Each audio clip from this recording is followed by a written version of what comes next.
Hello everyone, welcome back to my channel. तो कैसे हैं आप सब? आई होप आप सब अच्छे होंगे। तो आज का वीडियो बहुत ही इंटरेस्टिंग होने वाला है। आज 10 से 12 दिन का जो शेड्यूल बताऊंगा ना, उसको फॉलो कर लिया ना, सिलेक्शन 100% होगा। और वो शेड्यूल आपके एकदम दिल से फॉलो करना मेरे भाई, बस उतना ही करना और कुछ नहीं करना है। बाकी आपका देखना सिलेक्शन 100% होगा। अगर आपके 80, 90, 85, 100, 110 नंबर आते फिर भी कोई फ़र्क नहीं पड़ेगा, उससे आपके मार्क्स बूस्ट ही होंगे। चलो ध्यान से सुनो सारे भाई। देखो, सबसे पहले बात करते हैं कि आप सबके लास्ट 10 से 12 डेज में क्या करना है। उसके बाद लास्ट में ये बताऊंगा कि जिससे आपका मॉक का स्कोर भी इंक्रीज होगा। ज़्यादा लंबा वीडियो करूंगा नहीं। चलो देखो, सबसे पहले आपको करना क्या है मेरे भाई, आपको 10 से 12 दिन में क्या करना है। देखो ध्यान से, बहुत ही इंपॉर्टेंट है। देखो सबसे पहले करना क्या कि आपको हर दिन टारगेट बना लेना है कि मुझे ना हर दिन कम से कम 5 से 6 मॉक टेस्ट को रिवीजन करना है, PYQ वाला। जितने भी मोस्ट इंपॉर्टेंट जो आपके PYQ उसको रिवीजन करना है 5 से 6, उसको लगातार प्रैक्टिस करना है।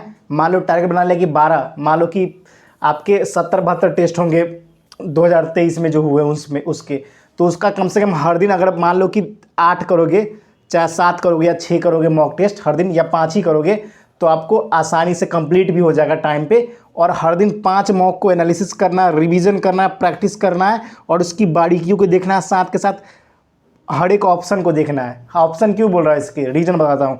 मान लो इंग्लिश या हिंदी देते हो तो हर एक ऑप्शन को एलिमिनेट कर पा रहे हो कि नहीं, चाहे उसमें रीजनिंग से रिलेटेड हो, चाहे आपके GK GS से रिलेटेड हो, कि कहाँ पे फंस रहे हो, उस चीज़ों को देखना है। साथ के उस चीज़ों का एक्सप्लेनेशन भी देखना है जिसके बारे में क्वेश्चन आपका पूछा गया, चाहे GK हो, चाहे रीजनिंग हो, चाहे मैथ्स हो।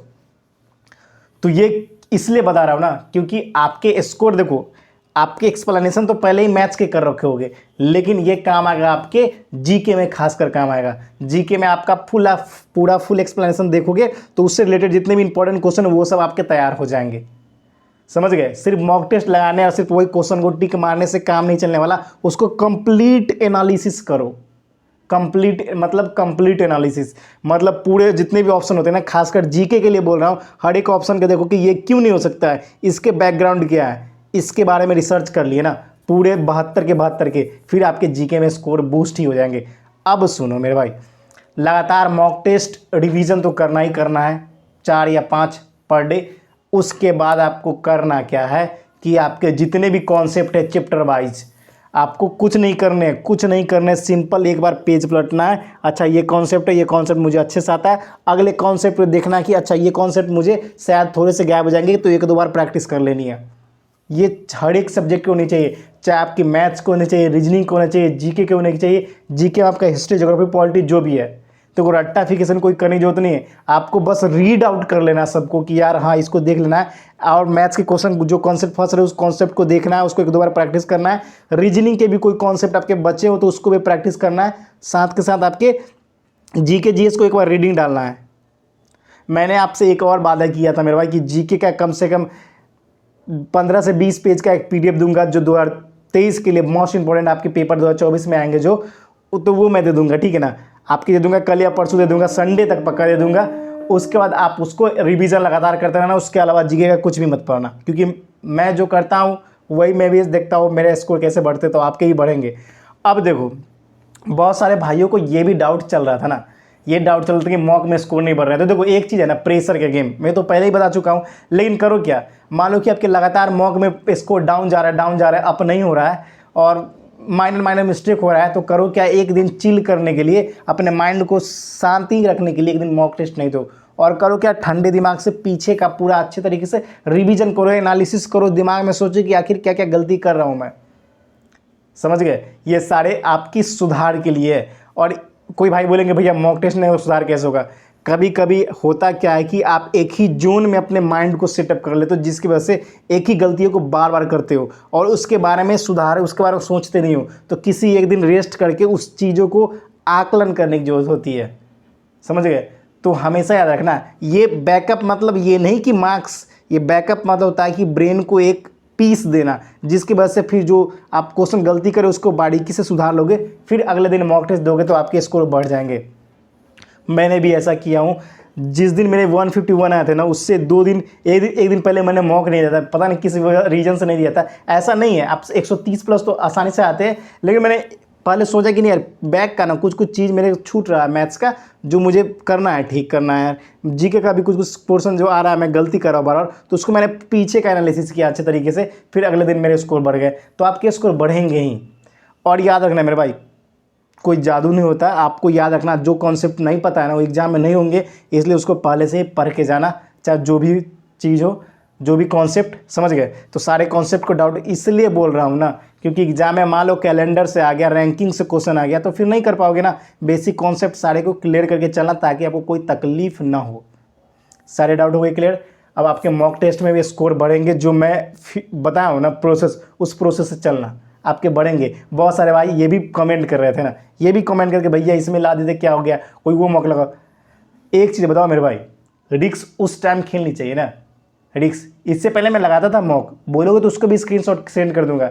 मैंने भी लगाया, RW रोजगार भी तंकी सर का लगाया है, उसके बाद मैंने इसके PYQ वाले लगाए हैं, एक्सपेक्टेड पेपर। आप जब नहीं लगाते थे ना उस समय मैं ऐसे एक्सपेक्टेड पेपर भी लगाया हूँ, ऐसा नहीं लगाया हूँ, उसमें भी स्कोर लगभग वही सेम टू सेम 130, 32, 35 ऐसे ही आ रहे हैं। तो देखो एक चीज़ बता दूँ मेरे भाई, लास्ट टाइम में ना समझदारी ये है ना कि गेम का लेवल खेलो, समझ गए, नहीं तो फिर आपका गेम बिगड़ जाएगा। पता चलेगा 30 मार्क खान की तरफ खूब क्वेश्चन कर रहे हैं, पता चले वहाँ पे पेपर में अटैम्प्ट नहीं कर पाए। PYQ बेस्ड क्वेश्चन ही इंपॉर्टेंट आपके लिए, PYQ बेस्ड नहीं, PYQ क्वेश्चन ही आपके लिए इंपॉर्टेंट है, बेस्ड नहीं होता। जो ओरिजिनल है उसी पे अभी लड़ाई करो। और बोलते ना लेवल नहीं, लेवल नहीं, भाई पेपर में जो लेवल आया वही तो करोगे ना, कौन सा लेवल है। लेवल जो नहीं बोलता है ना कि लेवल नहीं है, कुछ 3-4 क्वेश्चन ऐसे आते हैं ना जो नहीं बोलता है ना, उसको धरा दो उस क्वेश्चन को। भाई इतने भी आपको पेपर क्लियर करना है ना मेरे भाई, टीचर नहीं बनना है, इस चीज़ को ध्यान रखो। तो इसलिए फर्जी चीज़ों में मत आना।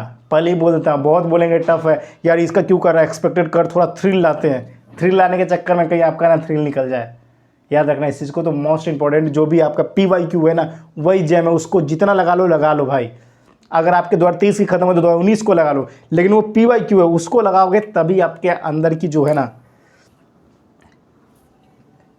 कॉन्फिडेंस बूस्ट होगा, समझ रहे हो। तो ये सारे बातों को ध्यान रखना। 10 से 12 दिन सिर्फ PYQ रिवीजन, एनालिसिस, प्रैक्टिस, हर दिन 4, साथ के साथ आपको करने क्या, कॉन्सेप्ट का लगातार रिवीजन, दिन रात एक कर दो, चाहे उससे कोई फ़र्क नहीं पड़ता, लेकिन आपको रिवीजन कंटिन्यूअस चाहिए। ये सारे बातों को मैं पहले ही बता चुका हूँ। अब देखो मेरे भाई, जो भाई मुझे फॉलो टेलीग्राम पे ज़रूर मुझे फॉलो कर लेना, चाहे ग्रुप में ज्वाइन हो जाना, साथ के साथ मुझे इंस्टाग्राम पे भी फॉलो कर लेना। और एक ही चीज़ बोलेंगे मेरे भाई, मेहनत का कोई सप्लीमेंट नहीं है, उसका कोई तोड़ नहीं है। मेहनत करोगे ना, याद रखना मेरे भाई, मेहनत करोगे, ज़रूरी नहीं कि आपका सिलेक्शन जो है ना इस बार हो या ना हो, ये ज़रूरी है क्या? नहीं है ज़रूरी, लेकिन मेहनत करोगे ना तो सिलेक्शन मिल ही जाएगा। ये सियोरिटी वाली बात है मेरे भाई। अपने अंदर से ना 100% एफर्ट लगाओ, थोड़ा भी ना अलग नहीं होना चाहिए, पूरा 100%। इसलिए बोलता हूँ ना, कोई भी चीज़ फिक्स नहीं है, सब प्रिडिक्टेबल है। क्या जो बच्चे बहुत अच्छे स्कोर लगता है क्या उनका सिलेक्शन हो जाएगा क्या? ऐसा नहीं है। पेपर में जो गेम बनाता है वही जीतता है, ऐसे तो सब तूफानी करते हैं, समझ गए। तो ज़रूरी ये भी नहीं कि आपके मार्क्स कम रहता है आपके सिलेक्शन नहीं होगा, और ज़रूरी ये भी नहीं कि किसी के अच्छे मार्क्स है तो उसका सिलेक्शन हो जाएगा। तो सारा गेम जो है ना प्रेशर हैंडल करने का है। बहुत सारे बच्चे यहाँ पे खूब मार्क्स लाते हैं, जब एग्ज़ाम में ओरिजिनल बात आती है ना फिर उनकी धरी की धरी रह जाती है। तो हमें वैसा बनना है ना, कोई बात नहीं यहाँ पे कम आएगा, कोई टेंशन लेने वाला नहीं है, सुधार करके वहाँ पे अच्छा करना है जहाँ ओरिजिनल टेस्ट है, समझ गए। तो फिलहाल इतना ही। जो भाई चैनल पर नए जुड़े हुए, चैनल को सब्सक्राइब, लाइक और शेयर कर देना, और इंस्टाग्राम, टेलीग्राम सब पे फॉलो कर लेना। फिलहाल इतना ही, और जल्दी आपके जीके का PDF दे दूंगा। 50 से 60 या 80 या 100, मैक्सिमम 100 क्वेश्चन होंगे, उससे बाहर कुछ भी नहीं आएगा। मतलब कि कुछ भी नहीं आएगा, मतलब उतना ही करना, उससे ज़्यादा करने जाओगे फिर पता चलेगा कि ना मैथ्स हुआ ना रीजनिंग हुआ, उसके अंदर इतने मोस्ट क्वेश्चन है ना इंपॉर्टेंट, आ ही जाएंगे अंदर, समझ गए। तो फिलहाल इतना ही। जय हिंद, जय भारत, वंदे मातरम।